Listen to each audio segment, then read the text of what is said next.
going to travel to Bartholomew County, where we caught up with the Columbus North High School cross-country team. Stan Jastrzebski has the story. Winning a state title can lead quickly to becoming cliché about a team's success. For instance, you might say you have to get up pretty early in the morning to beat the Columbus North boys cross-country team. The thing is, you'd be right. Team members wake before the sun, strap on their bulldog blue flashing anklets, and are up and running before most of the city. So if winning a state title brings on the superlatives, what happens when the following season a writer for Runner's World ranks your team first in the nation? I think anytime you kind of knock the lid off some expectations, everybody gets a new perspective, and what used to be limits are no longer limits. And so our kids this year have really, really high goals, and it's been nice because our boys have been kind of recognized nationwide for those. Rick Weinheimer has coached cross-country at Columbus North since 1978, winning 4 state titles in that time. He says the national ranking in Mark Bloom's publication The Harrier was a pleasant surprise. Bloom, who also writes for the New York Times, has ranked teams nationally for more than 2 decades, but admits it's not done by science as much as by what he calls a sixth sense for ranking runners. So why Columbus North and not any of the other powerhouse cross-country programs across the nation?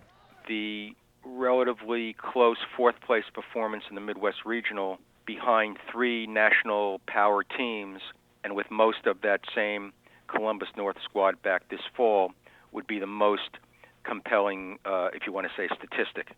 Despite the lofty expectations, the team has thus far lived up to them, easily winning all 3 weekend meets it has entered. Again, it would be cliché to call that kind of success a double-edged sword, but it's clear the ranking and the running can both motivate and intimidate, depending on whom you ask. It is always in the back of your mind. It's one of those things where we try to focus, on each individual, because cross-country is it's individual. You got to do a lot of things yourself, but knowing that that you're hosting such an elite status, it makes you really just feel good about what you do. I mean, it's nice to see, but we just work hard. I mean, we realize that we're first, so we realize that people are going to be shooting for us.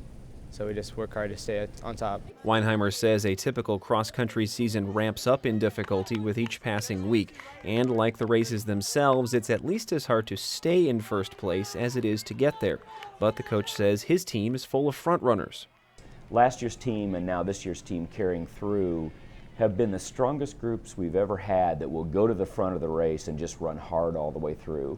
Most people don't like to do that, and you'll even see professional meets on TV where everybody kind of goes easy for a couple laps and then builds into it, but this is a group that goes right from the gun, and so I think our strategy just kind of dictates everybody else.